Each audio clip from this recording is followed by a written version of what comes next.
ہمارے باپ داداؤں نے غلط اور درست میں امتیاز قائم کیا اور اب یہ ہماری دانشمندی ہے کہ ہم ان کی سکھائی ہوئی باتوں پر عمل کریں۔ ایک پرانی کہاوت ہے کہ ہر ایک کو اپنا معاملہ نمٹانے دو۔ میں آپ کی بیوی کو دنیا بھر کی عورتوں میں خوبصورت ترین قرار دیتا ہوں، بس میری اتنی درخواست ہے کہ مجھے اس دھوکہ بازی کے لیے نہ کہیں۔ یوں گائجس نے متوقع مصیبت کے خوف سے کانپتے ہوئے اپنے بادشاہ کی تجویز مسترد کرنے کی کوشش کی، لیکن بادشاہ نے اسے جواب دیا، بہادر دوست، اس شبے کو اپنے دل میں جگہ نہ دو کہ میں اس طرح تمہیں پھنسانا چاہتا ہوں۔ اپنی ملکہ کے غصے کا بھی خوف نہ کرو، اس کے ہاتھوں تمہیں کوئی نقصان نہیں پہنچے گا۔ یقین رکھو، میں ایسا انتظام کروں گا کہ اسے تمہارے دیکھنے کا علم بھی نہ ہوگا۔ میں تمہیں اپنی خوابگاہ کے کھلے دروازے کے پیچھے چھپا دوں گا۔ جب میں اندر جاؤں گا تو وہ بھی میرے پیچھے پیچھے آ جائے گی۔ دروازے کے قریب ہی ایک کرسی رکھی ہے جس پر وہ اپنے کپڑے اتار کر رکھتی جائے گی۔ اس طرح تم بڑی آسانی کے ساتھ اس کا معائنہ کر لو گے۔ پھر جب وہ کرسی سے بستر کی جانب بڑھے گی اور اس کی پشت تمہاری جانب ہوگی تو تم اس کی نظروں میں آئے بغیر دروازے سے گزر کر باہر چلے جانا۔ گائجس نے چاروں ناچار رضامندی ظاہر کر دی۔ سونے کا وقت ہوا تو کینڈولس گائجس کو اپنی خوابگاہ میں لے گیا اور کچھ ہی دیر بعد ملکہ بھی اندر آ گئی۔ وہ اندر آئی اور کپڑے اتار کر کرسی پر رکھ دیے۔ گائجس نے اسے غور سے دیکھا۔ لمحہ بھر بعد وہ بستر کی جانب بڑھی تو گائجس دبے پاؤں کمرے میں سے سرک گیا۔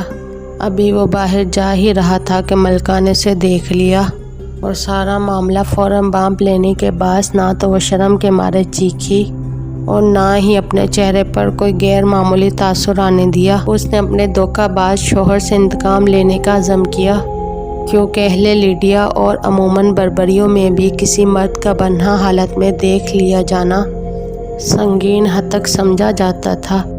ویڈیو اچھی لگی ہو تو لائک اور سبسکرائب کریں۔ شکریہ۔